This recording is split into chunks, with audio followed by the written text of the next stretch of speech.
My son-in-law forgot his phone at my house, and it wouldn't stop ringing with my daughter's name flashing on the screen. But she was sitting right next to me.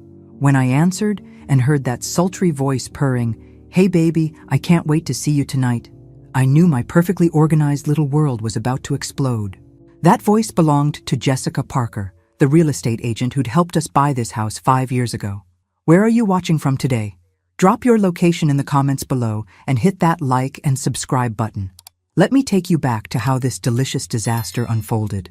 It was Sunday afternoon, one of those crisp October days in suburban Minneapolis where the maple trees looked like they were showing off and normal families were supposed to be having normal conversations about normal things. Instead, I was about to discover that my daughter's husband had been playing house with someone else. David had left his phone on my kitchen counter after our usual family brunch. You know the kind, where everyone pretends their lives are perfect while making passive-aggressive comments about the casserole. Sarah was helping me load the dishwasher when that phone started its insistent buzzing.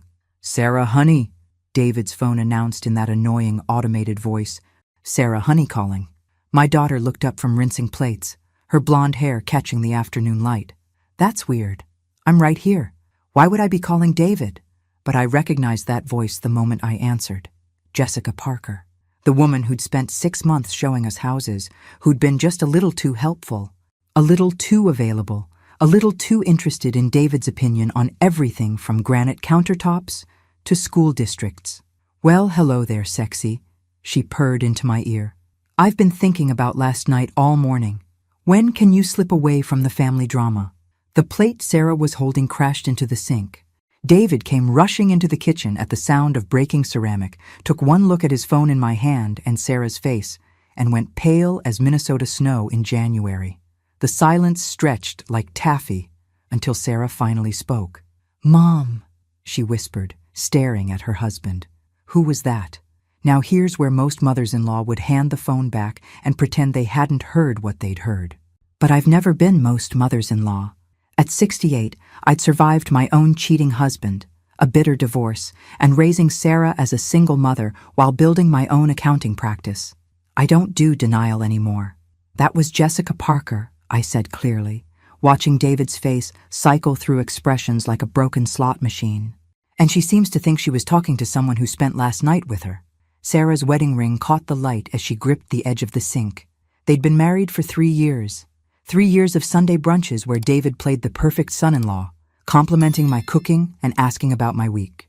3 years of watching Sarah glow with newlywed happiness while her husband apparently glowed with someone else. "David?" Sarah's voice cracked like ice on a pond. "David, tell me there's an explanation." But David was staring at that phone like it was a live grenade, and I could practically see the wheels turning in his head, calculating how much damage control he'd need to do.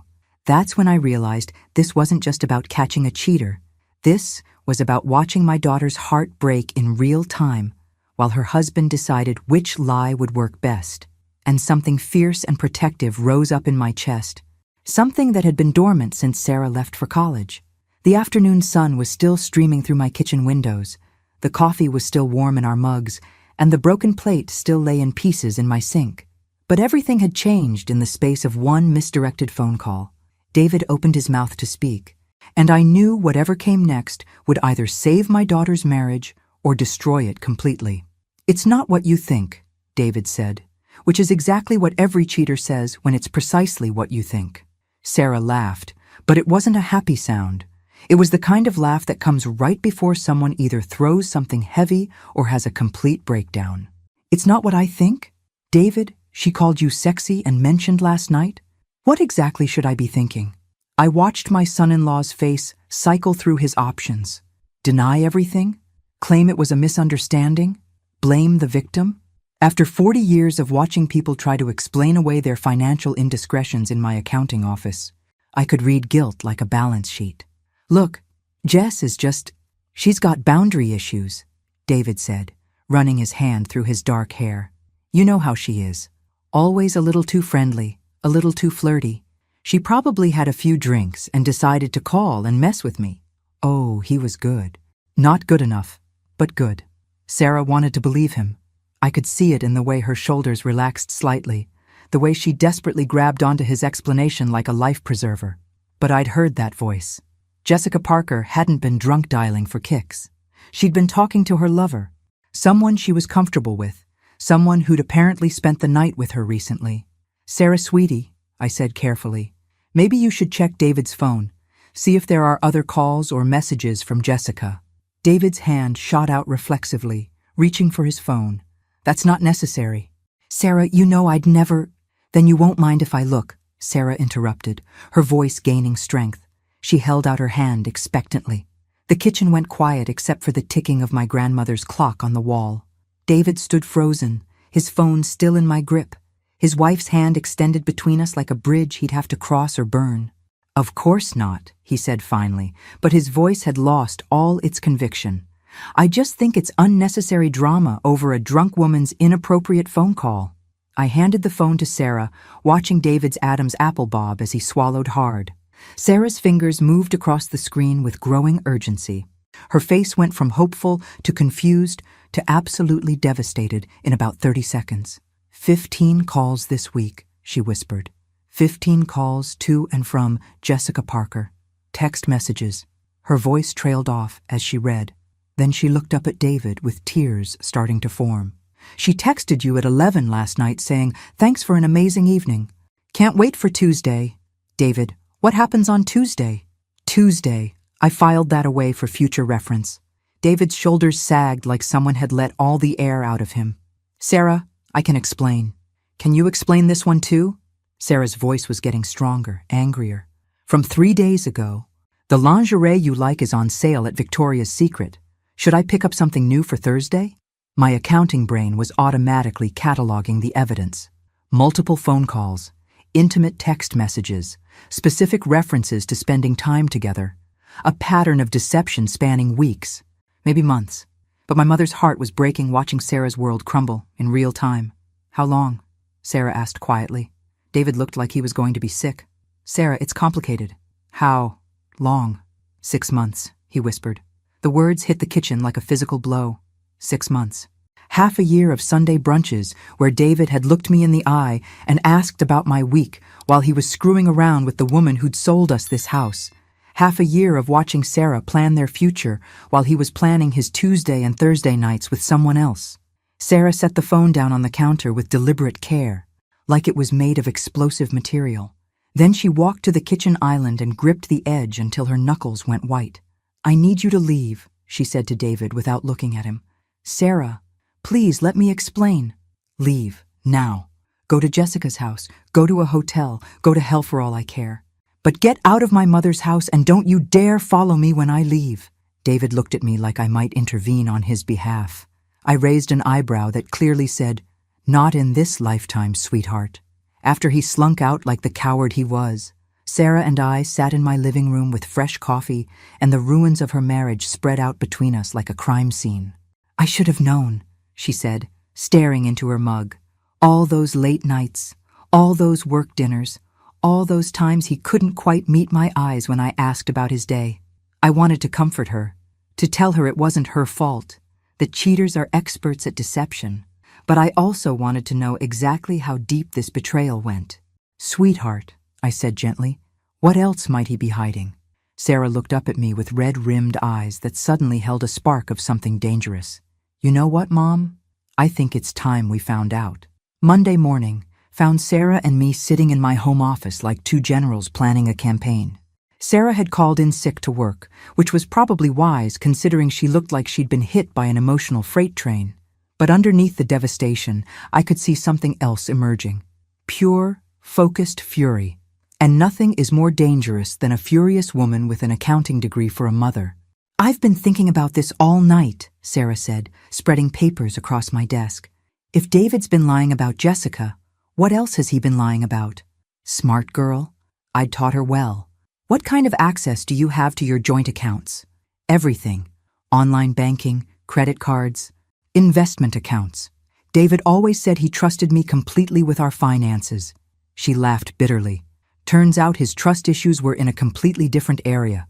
We started with their joint checking account. David worked as a project manager for a construction company, pulling in decent money but nothing extravagant. Their expenses looked normal at first glance: mortgage, utilities, groceries, the usual suburban necessities. But I'd been doing forensic accounting for 3 decades. I knew how to read between the lines of financial statements like a detective reading clues. "Look at these cash withdrawals," I said, pointing to the screen. "Every Tuesday and Thursday for the past 6 months. $200 each time." Sarah leaned closer. "That's $1,600 a month in cash. What's he spending it on?" "Hotels would be my guess. Can't charge a hotel room to a joint credit card when you're cheating on your wife." We dug deeper. Sarah's hurt was transforming into investigative determination, and I felt a surge of pride watching her work. She had inherited my methodical nature and my complete intolerance for financial dishonesty. "Mom, look at this," she said, pulling up their credit card statements. "Jessica Parker Real Estate. He's been paying her something called consultation fees every month." "Consultation fees?" I snorted.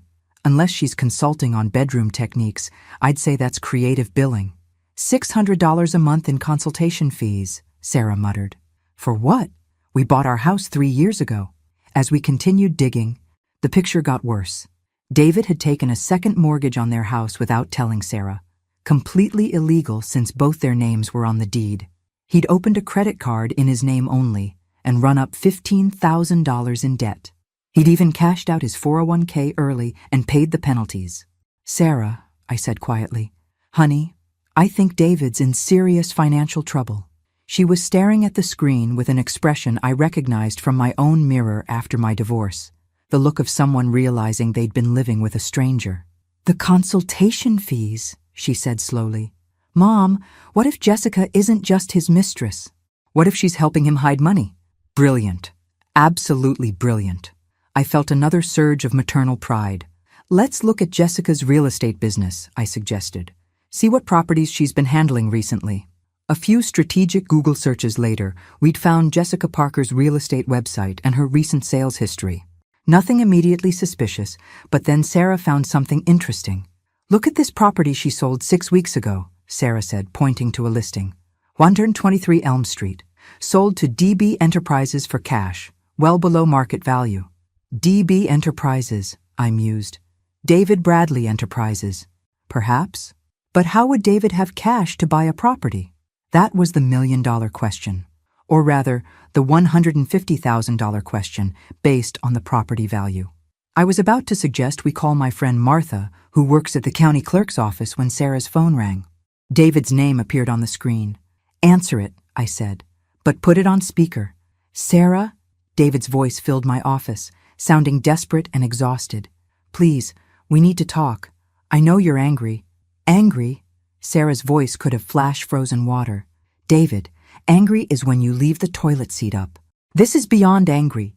This is me discovering my husband is a lying, cheating financial criminal." "What are you talking about? I never..." "Sarah, you're being dramatic. Wrong thing to say to my daughter when she's holding evidence of his lies." "Dramatic? David, I'm looking at bank statements showing you've stolen our financial security to fund your affair. I'm looking at credit card bills for hotel rooms and jewelry I've never seen. I'm looking at a second mortgage you took out on our house without my knowledge or consent. Tell me, which part of that should I be calm about?" The silence on David's end stretched long enough that I wondered if he'd hung up. "How did you..." he started, then stopped himself. "How did I find out? Really, David, you might want to reconsider who you married. I'm an accountant's daughter. I know how to follow a money trail." "Sarah, please let me explain." "It's not what it looks like." "Then why don't you explain what DB Enterprises is and how you afforded to buy property with Jessica Parker when you've maxed out our credit cards?" Another long silence. Then David's voice came back, smaller and more defeated than I'd ever heard it. "How much do you know?" Sarah looked at me and smiled for the first time since Sunday. It wasn't a nice smile. "Why don't you come over to Mom's house tonight around 7 and we'll compare notes. Bring Jessica. I think it's time we all had an honest conversation." She hung up before he could respond. "Sarah," I said admiringly, "that was masterful. I learned from the best, Mom. Now, what do you think the odds are that David and Jessica actually show up tonight?" I considered the question while printing out copies of all the financial evidence we'd gathered. "Oh, they'll show up," I said confidently. David's too panicked to think straight, and Jessica's too invested in whatever scheme they're running to let him handle this alone. Good, Sarah said, organizing the papers into neat stacks. Because I have a few questions I'd like answered. Watching my daughter transform from heartbroken wife to fierce investigator reminded me why I'd worked so hard to raise her to be strong and independent. Some lessons you hope your children never need to use, but when they do need them, you want to make sure they're ready for war. At exactly 7 o'clock, my doorbell rang. I have to admire punctuality, even in cheating scoundrels. David stood on my front porch looking like he hadn't slept, with Jessica Parker beside him wearing the kind of outfit that screamed, "I dress for male attention." She was younger than I'd remembered, maybe early 30s, with the kind of calculated beauty that came from personal trainers and expensive salons. "Margaret," David said awkwardly, "thanks for agreeing to this meeting." "Oh, I didn't agree to anything," I replied pleasantly. "Sarah demanded it, and I'm just providing the venue. Come in." Sarah was waiting in my living room, sitting in my late husband's leather chair like she was holding court. She'd changed into her best professional outfit, a charcoal gray suit that made her look every inch the competent businesswoman she was. Smart move. Never let them see you vulnerable. "Jessica," Sarah said with icy politeness as they sat down. "How lovely to see you again. I don't think we've spoken since you helped us buy our house 3 years ago." Jessica had the grace to look uncomfortable. David just looked trapped. "Sarah," Jessica began, "I want you to know that neither David nor I intended for this to happen." "Oh, please," I interrupted, settling into my favorite chair with a cup of coffee. "Spare us the 'we fell in love against our will' narrative. Adults make choices. Own your choices." Sarah pulled out a folder thick with printouts. "Let's skip the relationship drama and talk about the financial fraud." David's face went pale. "The what?" "The second mortgage you took out on our house without my knowledge or consent. The $15,000 in credit card debt you've hidden from me. The mysterious cash withdrawals that coincidentally match your hotel expenses with Jessica." Jessica shot David a look that could have melted steel. Clearly, she hadn't known he was being quite so sloppy with the evidence. "And then there's DB Enterprises," Sarah continued, pulling out property records. "The company that bought 123 Elm Street from Jessica's real estate agency for significantly under market value. Cash sale, no inspection, very fast closing." Now both David and Jessica looked sick. "Here's what I think happened," Sarah said, her voice gaining confidence. "Jessica found undervalued properties through her real estate contacts. David used our home equity and his retirement money to fund cash purchases through his shell company. They buy low, Jessica lists them again immediately at market value. They split the profits." "That's," David started, then stopped himself. "Illegal?" I supplied helpfully. "Yes. Using marital assets for undisclosed business ventures without spousal consent is quite illegal, not to mention the tax implications of unreported income." Jessica was staring at David like she was reassessing his intelligence. "You never told me you were using joint accounts," she said quietly. "Because he's an idiot," Sarah replied. "An idiotic criminal, but still an idiot." David finally found his voice. "Sarah, I was trying to build something for our future. The construction industry is unstable. I wanted to create additional income streams. By stealing from me?" Sarah's voice rose. "By lying to me for months? By sleeping with your business partner while I planned anniversary dinners and talked about starting a family?" The last part hit both David and Jessica like a slap. Apparently, they hadn't considered how their business arrangement with benefits might affect Sarah's life plans. "How many properties?" I asked Jessica directly. She glanced at David, who nodded miserably. 4. We've done 4 transactions. Profit? About 60,000, David whispered. "Where's that money now?" Silence. Sarah leaned forward. "Where is my money?" "We reinvested it," Jessica said quietly, "into a larger property, a commercial building downtown. I had to admire their ambition, even as I wanted to throttle them both. So let me understand this correctly," Sarah said with dangerous calm. "You've taken approximately $100,000 of my money, used it to fund an illegal real estate scheme with your mistress, and tied up all the profits in a commercial building I knew nothing about." "It's not illegal," David started. Using marital assets for undisclosed business ventures is fraud, I informed him. Using false business entities to hide income is tax evasion. And doing it all while having an affair just makes it spectacularly stupid. Jessica was looking increasingly uncomfortable. David, you said you had your wife's permission for the business investments. Sarah laughed, but it wasn't a pleasant sound. Did he also tell you I was fine with him sleeping with you? The room fell silent, except for the ticking of my grandmother's clock. David looked like he wanted to disappear into my couch cushions. Here's what's going to happen, Sarah announced, standing up and smoothing her skirt. You're going to liquidate that commercial building immediately. You're going to return every penny of my money with interest.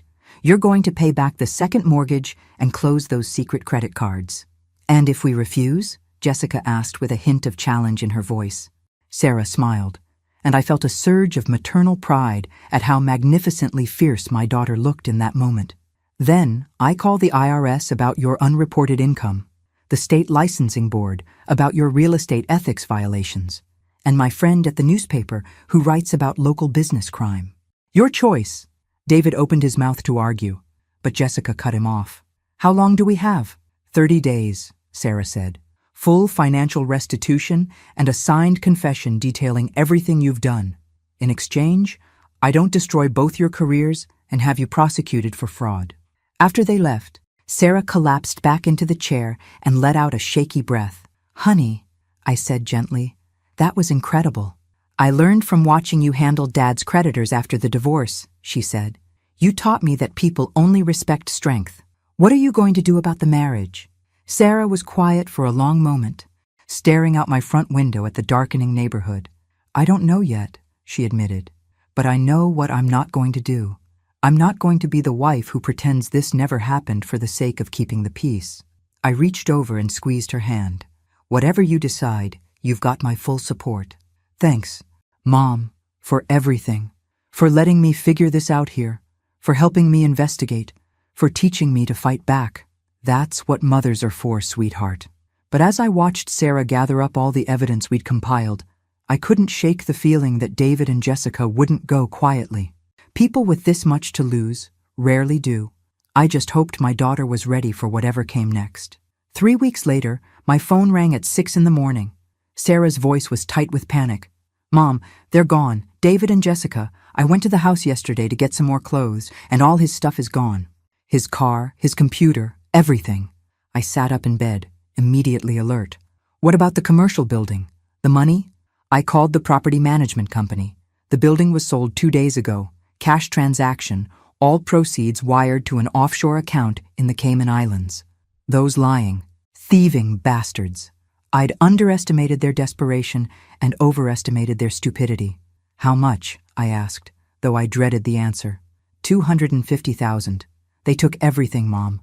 The house equity, the retirement money, the profits from their scheme, everything. I was already getting out of bed, reaching for my clothes. Where are you now? At the house, or what used to be our house.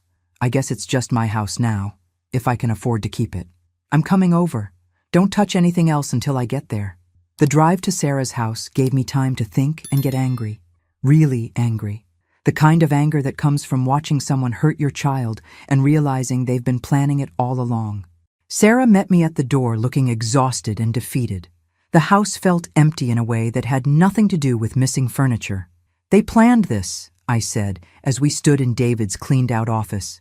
This wasn't panic. This was an exit strategy. I should have seen it coming, Sarah said miserably. When they agreed too easily to my demands. When they didn't argue about the timeline. Honey, you're not a criminal. You don't think like one. They had a head start on planning this because they've been lying longer. But even as I comforted my daughter, my accounting brain was working through the problem. People who steal $250,000 don't usually stop there. They don't just disappear quietly into tropical paradise. Sarah, I said carefully, I think we need to call the police. I already tried. They said it's a civil matter since David had legal access to the joint accounts. They can't do anything about the offshore transfer unless we can prove it was intended to defraud creditors. What about the IRS, the State Real Estate Board? I filed complaints with everyone you suggested, but investigations take months, and David and Jessica are long gone. I walked through the empty house, thinking. Something was bothering me about their hasty departure, something that didn't quite add up. Sarah, show me exactly what they took and what they left behind. We went through the house room by room. David had taken his clothes, his computer, his personal papers, but he'd left behind some expensive electronics, his golf clubs, and most interestingly, his collection of financial books and investment guides. This is odd, I said, flipping through a book on international tax shelters. If David was planning to disappear with stolen money, why leave behind research materials on hiding assets? Maybe he was in too much of a hurry? Or maybe he's not done stealing. The thought hit me like ice water. I grabbed Sarah's arm. Honey, what other accounts did David have access to? What about your work retirement account? Your personal investment funds? Sarah's face went white. He can't access those. He'd need my authorization. Unless he forged your signature. You said he was good with false documents for the business entity. We spent the next hour calling every financial institution where Sarah had accounts. The news was worse than I'd feared. David had systematically liquidated everything he could access over the past 2 weeks, using forged authorization letters and claiming Sarah was out of the country on business. Her 401k, emptied. Her personal savings, gone. Even her grandmother's inheritance account that I'd helped her set up years ago, cleaned out. He took everything, Sarah whispered, staring at the phone statements. I have nothing left except my checking account and whatever equity is left in the house. How much equity? Maybe $50,000 if I'm lucky. Not enough to pay off the second mortgage he took out. I watched my strong, independent daughter crumble as the full scope of the theft became clear. David hadn't just cheated on her. He'd systematically destroyed her financial security over months, planning his escape while she planned their future. Mom, Sarah said in a small voice, I think I'm going to lose everything. That's when something shifted inside me. Some protective maternal instinct that had been simmering since Sunday's phone call finally reached a full boil. No, I said firmly. You're not. But I can't afford the mortgage payments without David's income. I can't afford to keep the house. I'll have to start over with nothing. Sarah, look at me. I waited until she met my eyes. Your father tried to leave me with nothing after our divorce. He hid assets, moved money, tried to claim business losses to avoid paying support. Do you remember what happened to him? A small smile tugged at the corner of Sarah's mouth. You destroyed him. I didn't just destroy him. I took everything he tried to hide and made sure he ended up worse off than if he'd been honest from the beginning. But Mom, that was different. Dad was still local. David and Jessica are gone. Honey, people who steal large amounts of money make mistakes. They leave trails, and they always get overconfident. I pulled out my phone and started scrolling through my contacts. What are you doing? Calling in some favors. Your mother knows people, sweetheart. People who are very good at finding money that doesn't want to be found. I hit dial on Martha Harrison's number. Martha was a forensic accountant who specialized in asset recovery for divorce cases. If anyone could track down David and Jessica's stolen money, it was her. Martha, it's Margaret Thompson. I need your help with a case involving offshore accounts and financial fraud. As I explained the situation, I watched Sarah's expression change from despair to hope to something that looked suspiciously like anticipation. How long will it take? I asked Martha. I then nodded at her response. 6 weeks, I told Sarah after hanging up. Maybe less if they made the mistakes I think they made. And then what? Then we get your money back. All of it. Plus interest, penalties, and damages. What if they've already spent it? I smiled, and I'm sure it wasn't a particularly nice expression. Then we take everything else they own, everything they ever will own, and we make sure everyone in their professional networks knows exactly what kind of people they are. Sarah stood up straighter, some of her natural fire returning. Mom, she said slowly, I think I want to learn how to do what you do. What do you mean? I want to learn how to hunt down people who think they can steal from others and get away with it. I want to make sure this never happens to anyone else. Looking at my daughter in that moment, I felt a surge of pride so intense it nearly brought tears to my eyes. Sarah had been broken, betrayed, and financially devastated. But instead of retreating, she was preparing to fight back. Well then, I said, let's go to war. Martha Harrison's office looked like a computer forensics lab had collided with a law library. Multiple monitors displayed financial data, legal documents covered every surface, and the woman herself looked like she could stare down a hostile audit without blinking. "Your son-in-law is an amateur," Martha announced without preamble when Sarah and I arrived for our meeting. "A greedy, overconfident amateur." She pulled up a series of financial charts on her main monitor. David Bradley and Jessica Parker thought they were clever opening accounts in the Cayman Islands. Unfortunately for them, they chose a bank that has cooperation agreements with U.S. law enforcement.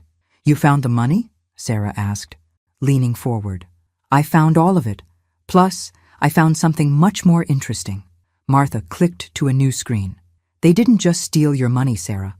They've been running this real estate scam for 2 years, with victims in 3 different states." The screen showed a complex web of shell companies, false identities, and financial transfers. David and Jessica had been systematically targeting divorced women, newly widowed women, and other vulnerable individuals in real estate transactions. "How many victims?" I asked. "At least 12 that I've identified so far. Total theft of approximately $1.8 million. Sarah gasped. "They've done this before, multiple times." "Oh, it gets better," Martha continued. "Jessica Parker isn't even her real name. She's actually Jennifer Walsh, originally from Phoenix. She's been operating under false identities in different cities, working with various male accomplices. David's not her first partner. David's not even her second partner.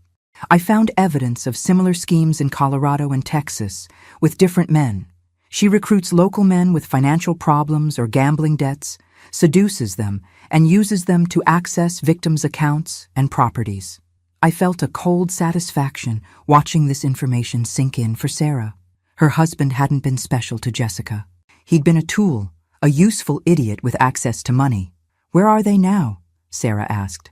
Martha pulled up surveillance photos. David and Jessica were living in a luxury resort in Costa Rica, apparently enjoying their stolen fortune. "Costa Rica doesn't have an extradition treaty with the United States for financial crimes," Martha explained. "They probably think they're safe. Are they?" I asked. Martha smiled, and it reminded me of a shark sensing blood in the water. "Not even close, because they made one crucial mistake." She clicked to a new document. They bought property in Costa Rica using the same shell company they used for their U.S. investments.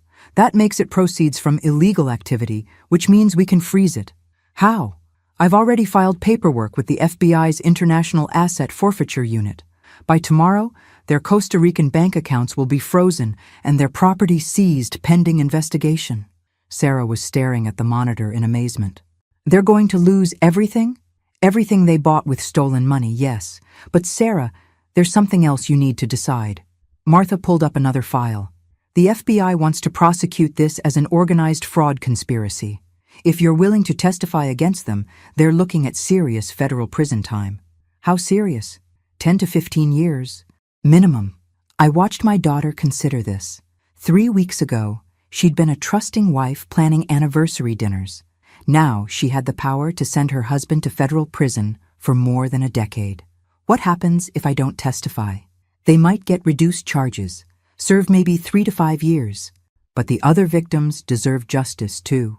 Sarah was quiet for a long moment, staring at the surveillance photos of David and Jessica lounging by a pool that her stolen money had paid for. "I'll testify," she said finally, "but I want to be there when they're arrested." Martha raised an eyebrow. "That's unusual."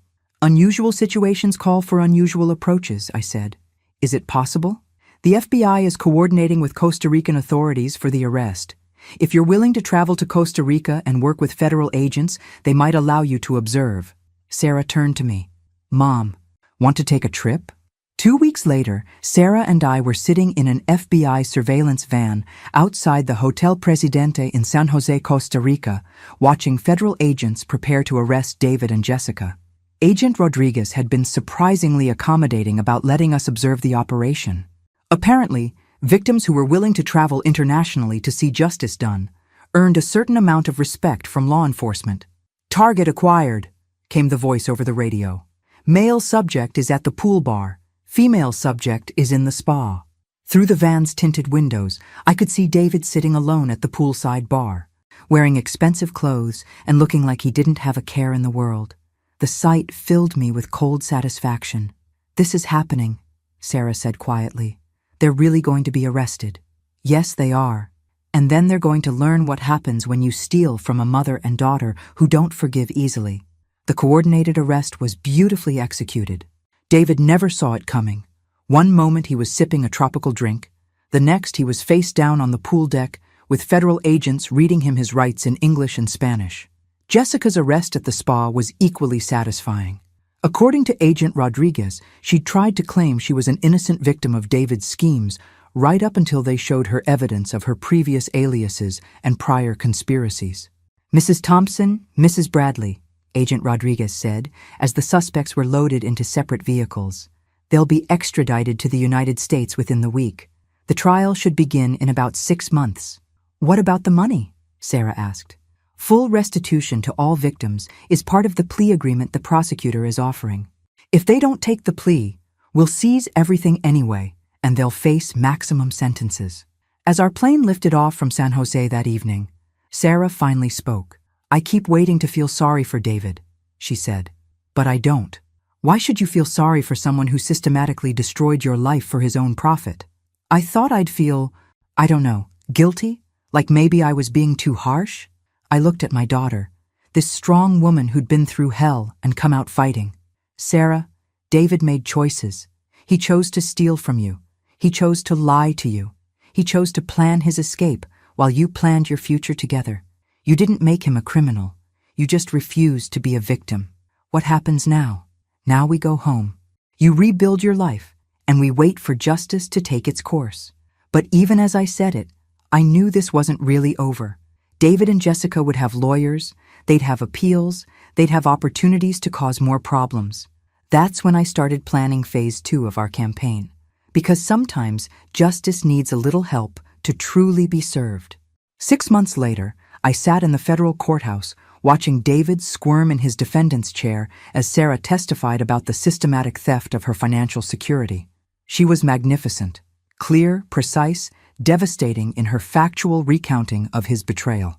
"Mrs. Bradley," the prosecutor asked, "when you discovered your husband had liquidated your retirement accounts without authorization, what was your reaction?" "Disbelief," Sarah replied steadily, followed by the realization that the man I'd been married to for 3 years was essentially a stranger. David's lawyer objected to something, but I wasn't really listening to the legal maneuvering. I was watching the jury's faces as they absorbed the scope of David's crimes. 12 ordinary people learning how a trusted spouse could systematically destroy someone's financial future. Jessica was being tried separately, but her case was already decided. Faced with evidence of multiple prior fraud schemes under different identities, she'd taken a plea deal for 12 years in federal prison. David, apparently, still thought he could charm his way out of consequences. He was wrong. The trial lasted a week.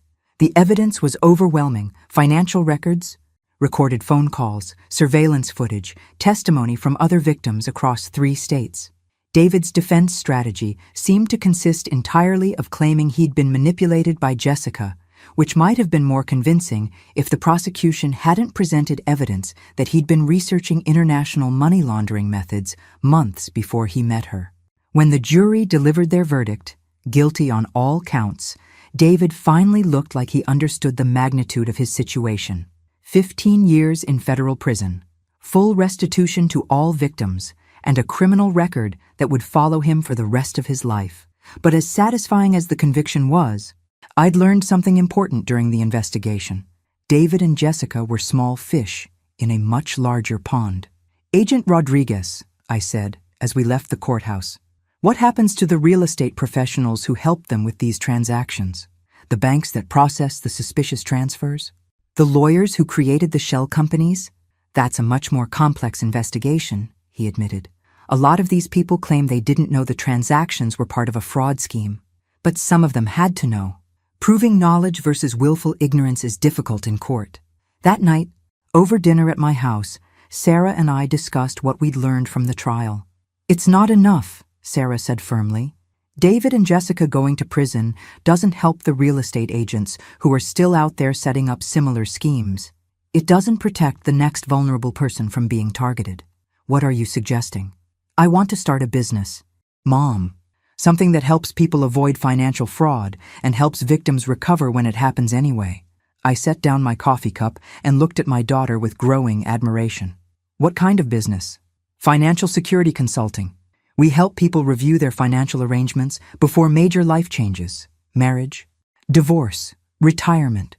We teach them how to protect their assets, and when they've been victimized, we help them recover. That's actually brilliant.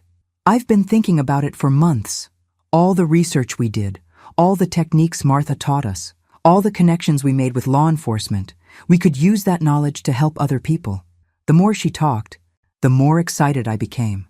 Sarah had taken her personal disaster and transformed it into a mission to help others avoid similar disasters. What would you call this business? Thompson Bradley Financial Recovery, she said with a smile. I'm keeping the hyphenated name as a reminder. A reminder of what? That trusting the wrong person can destroy your life, but refusing to stay destroyed can make you stronger than you ever imagined. 3 months later, we opened our office in downtown Minneapolis. Our first client was Rebecca Mitchell, a 60-year-old widow whose adult children were pressuring her to sell her house and invest the proceeds in their guaranteed return business opportunity. Something feels wrong about their pressure, Rebecca told us during our initial consultation. But they're my children. Shouldn't I trust them? Sarah and I exchanged glances. We'd heard this story before in various forms. Mrs. Mitchell, Sarah said gently, the fact that you're questioning their motives means your instincts are already working. Let's help you protect yourself. It took us 2 weeks to discover that Rebecca's son had gambling debts of nearly $50,000, and her daughter had been forging Rebecca's signature on financial documents for months. Another week to set up a legal trap that caught them in the act of attempted financial elder abuse. How did you know? Rebecca asked, after we'd helped her file charges and secure her assets. Experience, I said simply. Sometimes the people closest to us are the ones most willing to hurt us because they know we won't suspect them until it's too late. Our business grew quickly, mostly through word of mouth. Victims telling other potential victims, lawyers referring clients who needed asset recovery, law enforcement agencies recommending us for fraud prevention education. Each case taught us something new about the psychology of financial predators and the vulnerability of their targets, but more importantly, each successful intervention felt like a small victory against the David Bradleys and Jessica Parkers of the world. Sarah, I said one evening as we reviewed our case files, do you ever regret how everything happened? The divorce, the trial, the way your life got turned upside down? She was quiet for a moment, looking through the window of our office at the city lights below. You know what I regret, Mom? I regret that I was naive enough to trust someone who didn't deserve it. But I don't regret fighting back. I don't regret refusing to be a victim, and I don't regret turning my worst experience into something that helps other people. Even though it cost you your marriage? That marriage was built on lies from the beginning. I just didn't know it yet. Now I know what real partnership looks like. She gestured around our office. This is what it feels like to work with someone who has your back completely. Looking at our partnership, mother and daughter, mentor and student, 2 women who'd refused to let criminals destroy their lives. I felt a profound sense of satisfaction. David had thought he was stealing Sarah's money and future. Instead, he'd inadvertently given her something much more valuable, the knowledge that she was strong enough to fight back and win. Some lessons are expensive, but the really important ones always are.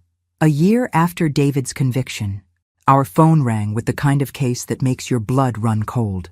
Mrs. Thompson, this is Detective Lisa Park with Minneapolis PD.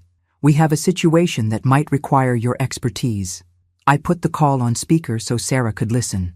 Detective Park explained that they'd arrested a man named Marcus Webb for attempting to murder his elderly mother with antifreeze poisoning. During the investigation, they discovered evidence that Marcus had been working with a network of people targeting seniors for financial exploitation. The attempted murder was just the final step, Detective Park continued. Marcus had already stolen over $200,000 from his mother through forged power of attorney documents and had convinced her to sign over the deed to her house.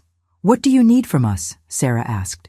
Marcus had a partner, a woman who helped him identify targets and forge documents. She's still out there, and we think she's moved on to new victims.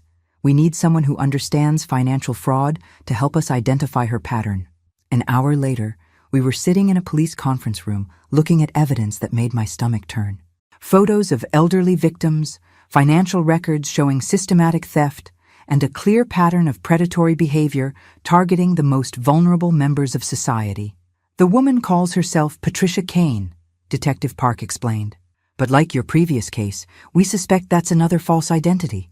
She poses as a home healthcare aide, gains the trust of elderly clients, then gradually manipulates them into signing over financial control. How many victims so far? I asked. 5 that we know of in the Minneapolis area. But we've connected her to similar crimes in Milwaukee and Chicago. Always the same pattern. She works as a healthcare aide for 6 to 8 months, gains complete trust, then disappears with everything the victim owns. Sarah was studying the victim profiles. These people were all isolated. No close family nearby, limited social connections. She's specifically targeting people who won't be missed right away. Exactly, and Marcus Webb was her muscle. Marcus Webb. When victims started getting suspicious or asking questions, he'd escalate to intimidation, or, in his mother's case, attempted murder. I looked at the photos of Patricia Kane from various surveillance cameras. Mid-50s, professionally dressed, the kind of woman who could easily pass for a caring healthcare professional. The kind of woman elderly people would trust with their medications, their daily care, and eventually, their finances. Detective Park, I said, we'll help however we can. But this woman is dangerous in a way that David and Jessica never were. She's not just stealing money, she's systematically destroying vulnerable people's lives, which is why we need to stop her before she kills someone. Over the next 2 weeks, Sarah and I worked with the police to analyze Patricia Kane's methods and predict her next moves. She followed a clear pattern. Identify isolated elderly targets through healthcare agency assignments, spend months building trust and dependency, gradually assume control of their finances, then disappear before anyone noticed the theft. She's smart, Sarah observed as we mapped out her known activities. She never stays in one city long enough to establish a pattern that local law enforcement would notice. But she made one mistake, I said, pointing to a financial record. She used the same offshore bank that David and Jessica used. Martha might be able to trace her money trail. Martha Harrison was intrigued by the challenge. This woman is much more sophisticated than your average fraudster, she admitted after reviewing Patricia's financial activities. But sophisticated criminals often become overconfident. 3 days later, Martha called with breakthrough information. I found her, she announced. Patricia Kane is actually Patricia Kowalski, originally from Detroit. She's been running variations of this scam for over a decade, targeting elderly victims in at least 8 states. Where is she now? According to her most recent financial activity, she's in Denver, Colorado. And Margaret, there's something else you need to know. What? She's not working alone anymore. She's recruited at least 3 other people, and they're operating as an organized ring. They've systematized the process. One person identifies targets, one handles the caregiving and manipulation, one manages the financial theft, and one handles cleanup when things go wrong. The scope of the operation was staggering. Patricia had transformed from a lone wolf predator into the leader of an organized criminal enterprise, targeting the elderly across multiple states. Detective Park needs to know about this immediately, Sarah said. This is way beyond a local investigation now. When we briefed Detective Park on Martha's findings, she immediately contacted the FBI. Within hours, our local case had become part of a federal investigation into organized elder abuse. Mrs. Thompson, Mrs. Bradley, Agent Martinez said during our first federal briefing, would you be willing to work with us as consultants on this investigation? Your experience with financial fraud and your understanding of victim psychology could be invaluable. Sarah and I looked at each other. We'd started Thompson Bradley Financial Recovery to help individual victims. Now we were being asked to help take down an entire criminal organization. What would that involve? I asked. Analysis of financial patterns, victim interviews, possibly testifying as expert witnesses if we make arrests. This could take months to fully investigate. Agent Martinez, Sarah said firmly, when we started our business, we promised ourselves we'd never let criminals like David and Jessica hurt vulnerable people without consequences. Patricia Kowalski and her network are hurting people who can't protect themselves. So that's a yes? That's an absolutely yes. 6 weeks later, we were part of a coordinated federal operation that arrested Patricia Kowalski and 7 members of her criminal network across 4 states. The investigation revealed they'd stolen over $3 million from elderly victims and had directly caused the deaths of at least 2 people who'd been denied proper medical care while under their supervision. Patricia herself was caught in Denver, posing as a healthcare aide for an 86-year-old retired teacher named Helen Morrison. When federal agents arrested her, she was in the process of transferring Helen's life savings to an offshore account. "You saved my life," Helen told us when we met her after Patricia's arrest. She'd already convinced me to sign papers, giving her power of attorney. Next week, I was supposed to sign over the deed to my house. Standing in Helen's living room, looking at this frail, elderly woman who'd come so close to losing everything to a predator, I felt the same fierce protective anger that had driven me since Sarah's first phone call about David's betrayal. "Helen," I said, "people like Patricia count on their victims being too embarrassed or too trusting to fight back. But you weren't too anything. You survived, and your survival helped us catch her. What happens now?" "Now Patricia and her network go to federal prison for a very long time," Sarah said. "And we make sure every healthcare agency in the country knows about their methods so other people like you don't become victims." Driving home that night, Sarah was unusually quiet. "Mom," she said finally, "do you think we're making a real difference? Or are we just playing an endless game of whack-a-mole with criminals?" I considered the question as we drove through the Minneapolis suburbs where ordinary people lived, ordinary lives, mostly unaware of the predators who specifically targeted their vulnerability. "Sarah, 3 years ago, you were a trusting wife who believed the best of people. David's betrayal could have made you cynical and bitter. Instead, it made you strong and protective of others. But there will always be more people like David and Patricia. Yes, there will. But there will also be more people like Helen Morrison who survive because someone taught them to recognize the warning signs. There will be more elderly people who keep their life savings because someone educated them about financial predators.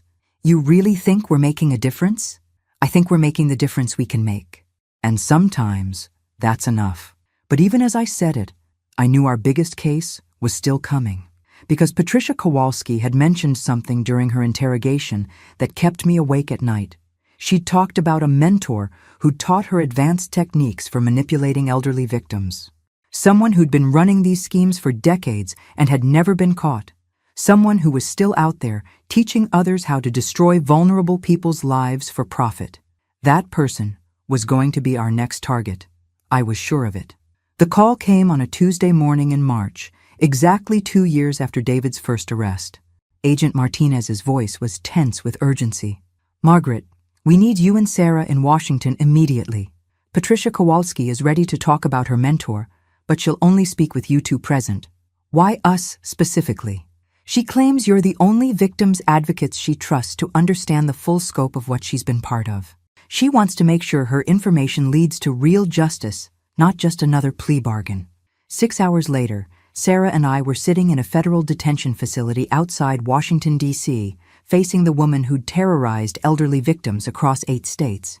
Patricia Kowalski looked older than her 57 years, worn down by months in federal custody, but her eyes were still sharp, calculating. Even in prison orange, she projected the kind of competent authority that had convinced so many victims to trust her with their lives. "Mrs. Thompson, Mrs. Bradley," she said as we sat down, "thank you for coming. We're here because you claim to have information about other criminals targeting the elderly," Sarah said coldly. "Not because we have any interest in helping you personally." Patricia smiled thinly. "Fair enough. You want to catch the person who taught me everything I know about manipulating vulnerable people? We're listening. His name is Dr. Richard Hawthorne. He's a licensed psychologist who specializes in geriatric care. For the past 15 years, he's been using his position to identify and exploit elderly patients with significant assets." I felt a chill run down my spine. A licensed psychologist would have access to vulnerable elderly people, detailed knowledge of their mental state and family situations, and the professional authority to manipulate both patients and their families. "Where does he operate?" Agent Martinez asked. Multiple locations. He contracts with nursing homes, assisted living facilities, and hospitals across the Midwest. But his primary base is Chicago. Patricia pulled out a hand-drawn map of Dr. Hawthorne's network. The scope was staggering. Dozens of healthcare facilities. Hundreds of potential victims. A systematic approach to exploitation that made her own operation look amateur by comparison. "How does it work?" Sarah asked. Dr. Hawthorne identifies patients with substantial assets but limited family oversight. He gradually convinces them they're suffering from early-stage dementia or other cognitive decline. Then he recommends they assign power of attorney to someone they can trust, usually one of his associates, posing as a caring family friend or professional advisor. And the families just accept his diagnosis? He's very good at what he does.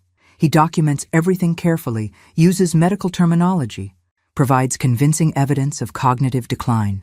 Most families want to believe they're doing what's best for their elderly relative. Agent Martinez was taking detailed notes. How many victims are we talking about? Over the past 15 years? Probably 200 people. Maybe more. Doctor. Hawthorne keeps meticulous records of his successes. The number hit me like a physical blow. 200 elderly people systematically robbed of their life savings by someone they trusted to protect their mental health. "Where are these records?" I asked.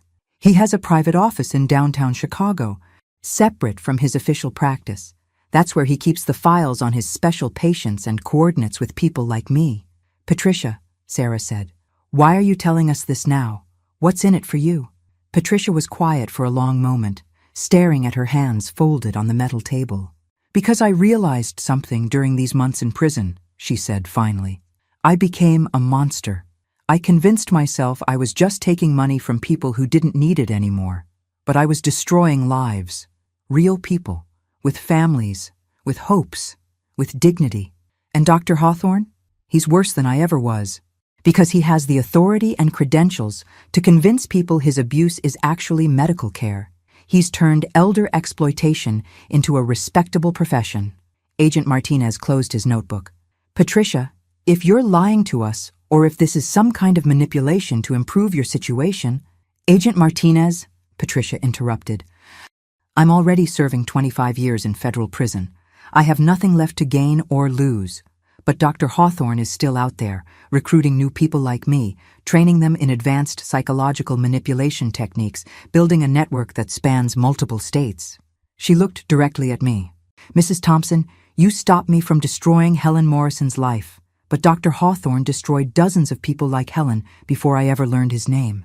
The drive back to the airport gave Sarah and me time to process what we'd learned. "Mom," Sarah said as we waited for our flight, "this is different from anything we've handled before. If Patricia is telling the truth, Dr. Hawthorne has been operating for 15 years with complete impunity. Because he's hiding behind professional credentials and medical authority," I agreed. "Families trust doctors to protect their elderly relatives, not exploit them. How do we even begin to investigate someone like that?" "Very carefully, and with a lot of help from people who understand the medical system."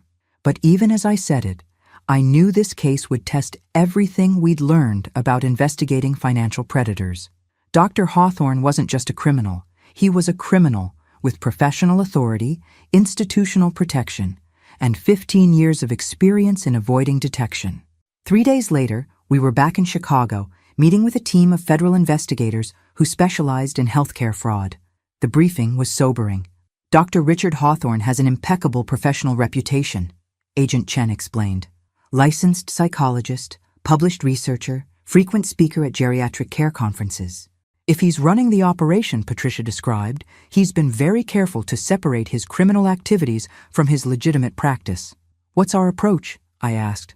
"Surveillance, financial analysis, and undercover investigation. We need to catch him in the act of manipulating a patient or coordinating with his criminal associates." "How long will that take?" "Months? Possibly a year or more. This level of investigation requires patience and precision." But patience had never been my strong suit, especially when vulnerable people were being hurt while we gathered evidence. "Agent Chen," I said, "what if there was a way to accelerate the timeline? What if we could make Dr. Hawthorne reveal himself more quickly? What are you suggesting?" I looked at Sarah, who was beginning to smile with the same predatory expression I'd seen when she confronted David. What if we gave Dr. Hawthorne the perfect target? Someone wealthy, isolated, and apparently vulnerable to psychological manipulation? You want to go undercover? I want to become the kind of patient Dr. Hawthorne can't resist. And when he makes his move, we'll be ready for him. Agent Chen looked skeptical. Mrs. Thompson, undercover operations involving psychological manipulation are extremely dangerous. If Dr. Hawthorne is as skilled as Patricia claims, then he needs to be stopped before he destroys more lives, Sarah interrupted. My mother didn't come this far to play it safe now. Looking around that conference room, surrounded by federal agents who devoted their careers to protecting vulnerable people from predators, I felt the same fierce determination that had driven me since the day David forgot his phone at my house. Agent Chen, I said firmly, Dr. Hawthorne has spent 15 years convincing elderly people to trust him while he robbed them blind. I think it's time someone turned his own tactics against him. And if something goes wrong, then at least we'll have tried. But I have a feeling Dr. Hawthorne is about to discover that underestimating a determined woman is the biggest mistake he's ever made. 3 months of preparation led to this moment.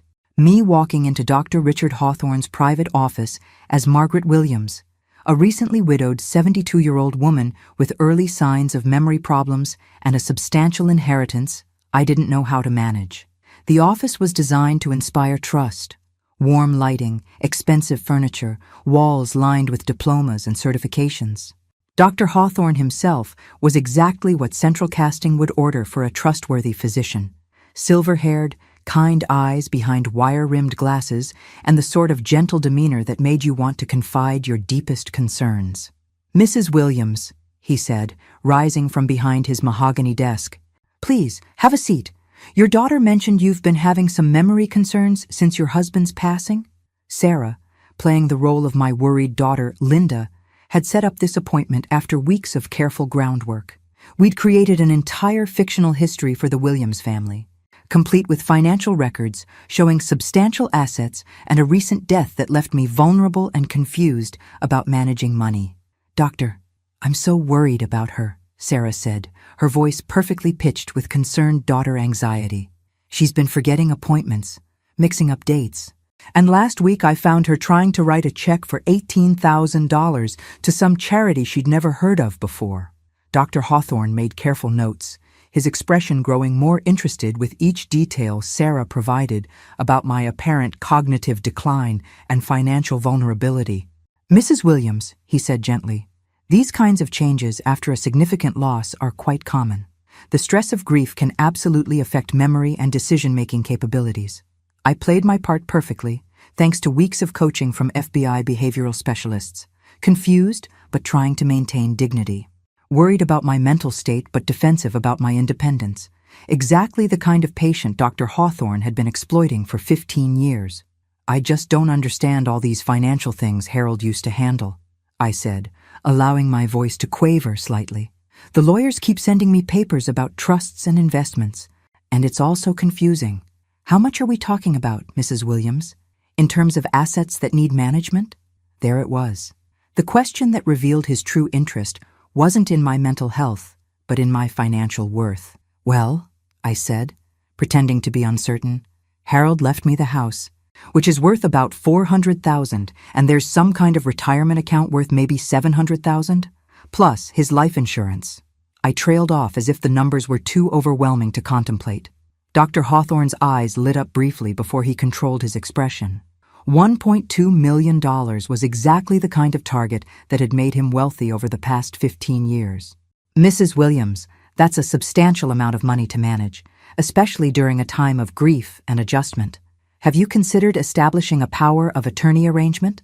Someone who could help you make financial decisions while you focus on your emotional recovery? What's a power of attorney? I asked innocently. For the next 20 minutes, Dr. Hawthorne explained how a power of attorney could protect me from making poor financial decisions while I was emotionally vulnerable. He recommended someone who specialized in helping widows manage their inheritance. A woman named Catherine Porter, who just happened to be one of his criminal associates. She's helped several of my patients navigate similar situations, Dr. Hawthorne assured me. Very trustworthy, very experienced with complex financial arrangements. Should I bring my financial documents to show her? That would be very helpful.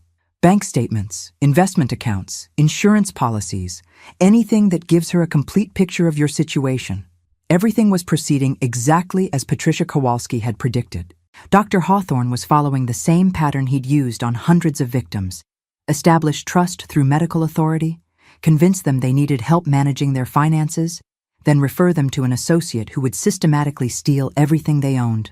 Dr. Hawthorne, Sarah interjected, would it be possible for my mother to have a few sessions with you to work through her grief before meeting with this financial advisor? I want to make sure she's thinking clearly. Of course. In fact, I'd recommend that. Grief counseling can significantly improve cognitive clarity. We scheduled 3 more appointments, giving the FBI time to gather evidence of Dr. Hawthorne coordinating with Catherine Porter and documenting his manipulation techniques. 2 weeks later, I was back in his office, this time wearing a wire that would capture every word of his psychological manipulation. "Mrs. Williams, how are you feeling about your financial situation?" he asked during our grief counseling session. "Oh, doctor, I'm so confused. I tried to balance my checkbook yesterday, and the numbers just didn't make sense. I'm scared I'm losing my mind like my mother did." Memory problems are very common at your age, especially after trauma. That's why it's so important to have trustworthy people helping you make important decisions. Have you heard back from that financial lady you mentioned? Catherine? Actually, yes. Catherine reviewed the financial summary you provided, and she's very concerned about some of the investment choices your husband made. She thinks there might be opportunities to protect your assets more effectively. What kind of opportunities? Dr. Hawthorne leaned forward with practiced sincerity. "Mrs. Williams, I need to be honest with you. Some of your husband's investments were questionable. Catherine believes you could lose a significant amount of money if you don't take action soon." There it was, the manufactured urgency designed to panic vulnerable people into making hasty decisions. "What should I do?" "Catherine can help you transfer your assets to more secure arrangements. It would require giving her temporary power of attorney to act on your behalf, but it could save you hundreds of thousands of dollars." Temporary power of attorney? Just until your grief subsides and your cognitive clarity improves. Probably 6 months to a year. Dr. Hawthorne had no way of knowing that everything he was saying was being recorded by federal agents positioned throughout the building. He had no idea that Catherine Porter was actually an undercover FBI agent who'd been gathering evidence about his criminal network for months. "Doctor," I said, "I'm ready to meet with Catherine. When can we arrange that?" "How about tomorrow afternoon? I'll call her right now and set it up." As Dr. Hawthorne reached for his phone to coordinate with his criminal associate, I felt a surge of satisfaction that had been building for 3 years. From the moment David forgot his phone at my house, I'd been learning that the best way to deal with predators is to become a better predator yourself. Tomorrow, when Dr. Hawthorne and Catherine Porter tried to steal my fictional fortune, federal agents would arrest them both. Patricia Kowalski's information would lead to the dismantling of the entire network. Hundreds of elderly victims would finally see justice. But more importantly, hundreds of future victims would be protected from ever experiencing the betrayal and devastation that had started Sarah and me on this journey. "Thank you, doctor," I said, as I prepared to leave his office for the last time. "You've been so helpful. I feel like I can trust you completely." Dr. Hawthorne smiled with the confidence of someone who'd successfully manipulated vulnerable people for 15 years. He had no idea he'd just tried to manipulate the wrong woman. 24 hours later, Dr. Richard Hawthorne, Catherine Porter, and 12 members of their criminal network were under federal arrest. The investigation led to the recovery of over $8 million in stolen assets and the identification of more than 300 victims across 12 states. Standing outside the federal courthouse after Dr. Hawthorne's arraignment, Sarah and I watched him being led away in handcuffs. "Mom," Sarah said, "do you remember what you told me the day we found out about David's affair? You said some lessons are expensive, but the really important ones always are."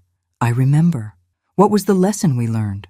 I thought about everything that had happened since that Sunday afternoon when David's phone wouldn't stop ringing.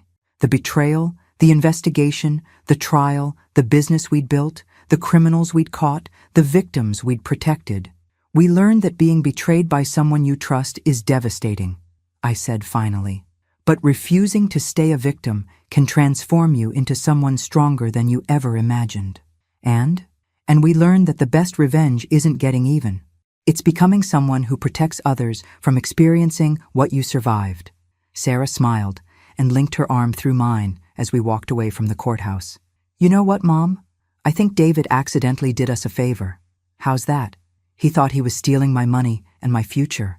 Instead, he gave me something much more valuable, a purpose, a business, and the knowledge that I can survive anything. Plus, I added with a grin, we got to watch him get sentenced to 15 years in federal prison. Well, Sarah laughed, that was pretty satisfying too. 3 years after my son-in-law forgot his phone at my house, I'm no longer the trusting mother-in-law who believed family loyalty meant unconditional financial support. I'm the co-founder of one of the Midwest's most successful financial recovery firms, the woman who helped bring down one of the largest elder fraud networks in federal history, and proof that underestimating a determined woman is the biggest mistake any criminal can make. Some phone calls change everything, but sometimes that's exactly what needs to happen. Thanks for listening. Don't forget to subscribe and feel free to share your story in the comments. Your voice matters.